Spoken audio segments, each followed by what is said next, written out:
Good day, everyone, and welcome to this edition of Executive Insights by Shipping and Freight Resource. I'm Harish Manadia.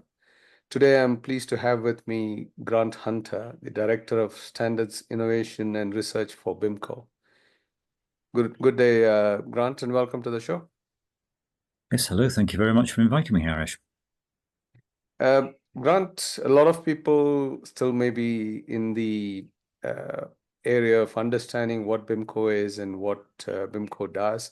So can you give us a brief glimpse of your core activity as the Director for Standards and Innovation?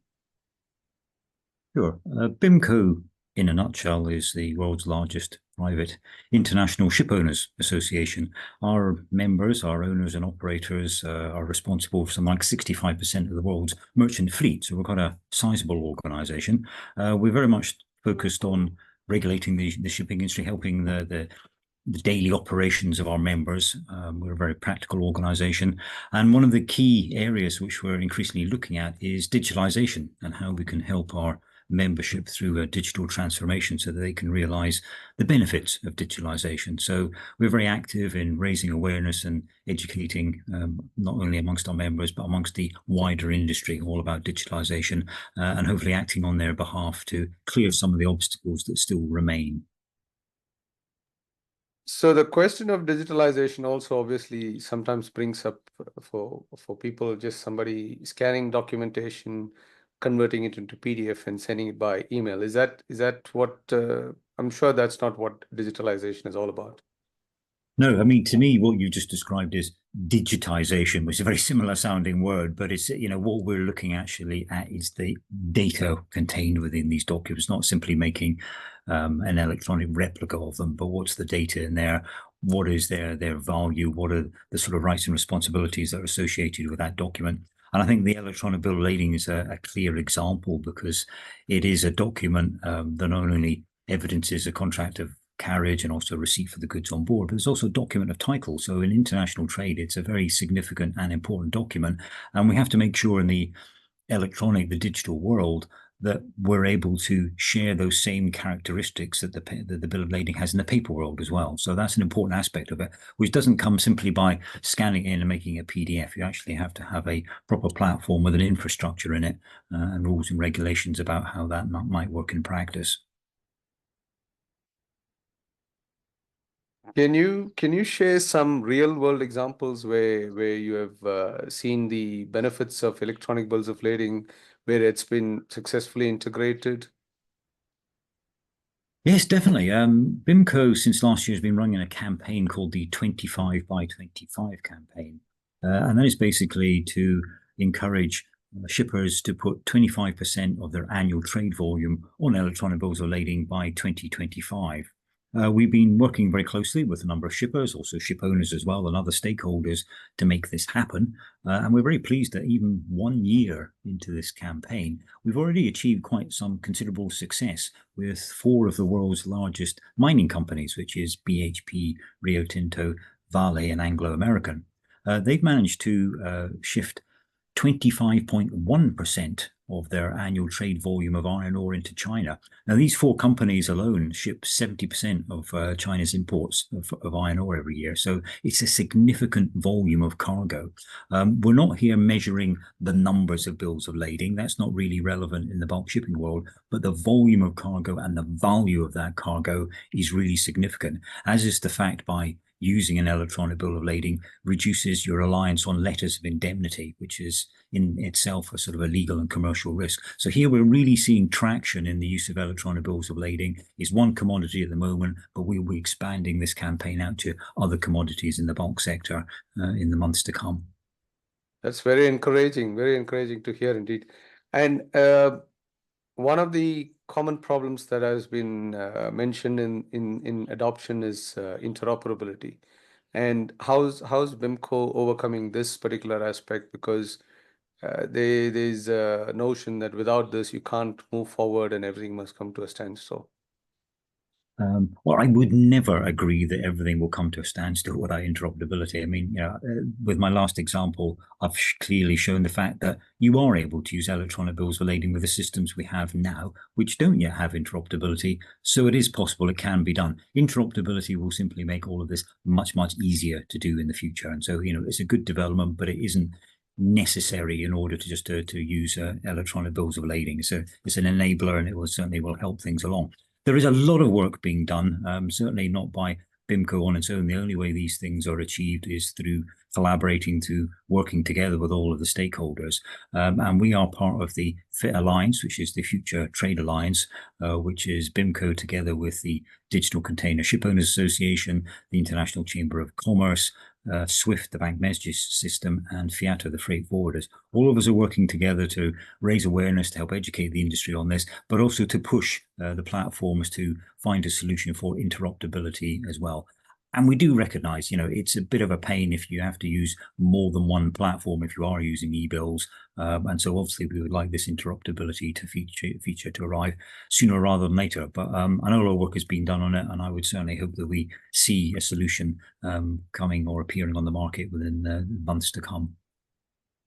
Okay, that's good to hear, because that has been one of the, and in many surveys it's been revealed as an issue.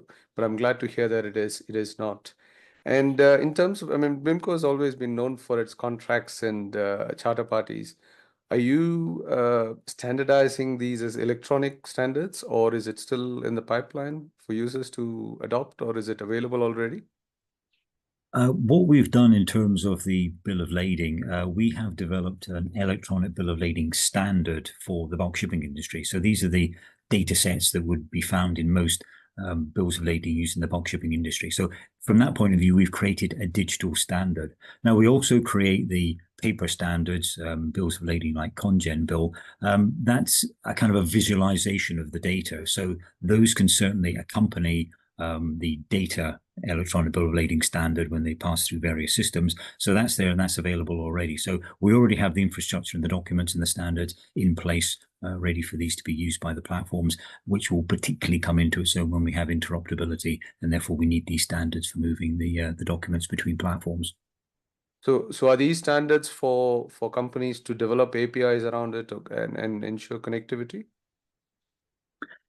When it comes to bills of lading, the systems we have at the moment, I think there are 10 different electronic bills of lading platforms available on the market. The significance of them is not the fact that they just have the technology to handle a bill of lading. That in itself, I don't think, is particularly complex. But what's important, certainly from the carrier's point of view, the ship owner's point of view, is these systems have been approved by the International Group of P&I Clubs.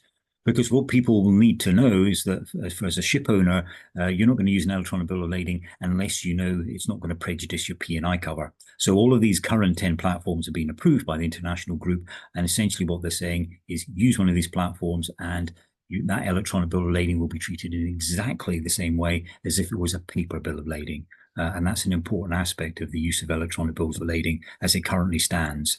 In terms of, other people creating platforms and APIs or whatever, we're not really going to be in that position until we see much more legal reforms around the world that will give recognition to the electronic bill of lading as being the equivalent to a paper bill of lading. We're seeing a lot of movement in that area, but not quite there yet.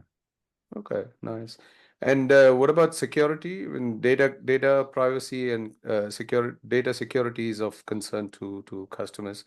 How is that? Yeah, absolutely. These are all fundamental things and very important things, and everyone should, treat the choice of a bill of lading platform exactly as they do with any other systems that they're using in their businesses, whether it's the banking system or whatever. You've got to do, your KYC and your due diligence to make sure that they are using industry standard security. But when it comes to this talking about security, I'm always thinking, people are very quick to jump on the bandwagon. What about, cyber risk and all these sort of things? From my perspective, I think when you weigh up the risks of using electronic bills of lading, you've got to compare it to the system we're using at the moment, the paper-based system. And I think the risks in there are enormous. It's so exposed to the risk of fraud. And yet we don't compare the two things. Yes, of course, you have cyber risk in the electronic world, but I think the entry level into that sort of, breaking into a system, whether it's banking or, electronic bills of lading, you need to be quite a sophisticated operator with a lot of knowledge and a lot of equipment. In the paper world, You don't need much more than a photocopy and a rubber stamp. It's really simple and really easy to do. And yet people seem to place some unbelievable amount of faith and security in that piece of paper. And I think it's displaced. I think, you know, the industry's got to kind of wake up a little bit to the fact that they are tolerating a high level of risk in continuing to use paper. Yeah, I was quoting your recent article about the $2 million lost because of the original bill of lading, the one that you had posted on LinkedIn. It was very informative as well. Um, and in terms of educating customers, more customers to come on board, is there any other campaign? Is 25 by 25, is that done, or are you extending that campaign further? That campaign will be extended, and we're extending it to the point of view we'll be reaching out to see if we can encompass other commodities other than iron ore as well. So, you know, we're just going to broaden the campaign. This was primarily for iron ore to get the thing started, and we just wanted to demonstrate some good news to the industry that this is happening and we are seeing movement. So it was very important for us to get some early statistics and early wins back. That's BIMCO's campaign. I mentioned already the Fit Alliance, of which BIMCO is a member, and it has an EBL declaration that is encouraging parties to sign up. And I think over 150 different companies, including banks, have signed up to that campaign already. So we're seeing a lot of interest and a lot of movement, people committing to the fact that they want to see this electronic change, you know, digitalization of bills of lading and other trading documents that is really important to them. So we will be pushing ahead as the Fit Alliance. We will be out there providing publications and education and information to people to help them make a good, well-informed business decision about switching to e-bills. So we're there to support the industry and also to talk to the main stakeholders to make sure that we can sit down and overcome whatever remaining obstacles there may be to this transition. That's great news indeed. Grant, in closing, what is your message to the people who know but have not started using EBLs, trade digitalization? What is your closing comments? My message is that, you know, this is happening and people are using electronic bills quite successfully already. You don't need to sit and wait for some further development. The use of electronic bills of lading will get easier and easier over time the more people use it. But we have the systems in place now that you can do it, so you should get on board.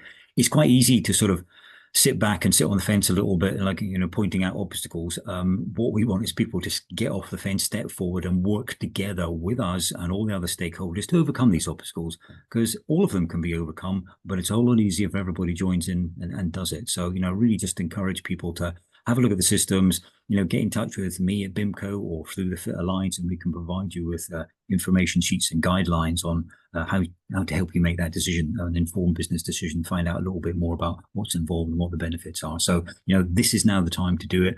Don't sit and wait for it to happen. Just, you know, be a bit proactive and get on board now. Well, that's all we have time today. Thank you, Grant, Director of Standards, Innovation and Research at BIMCO. It was a great pleasure talking to you, and thank you for your time today. Thank you.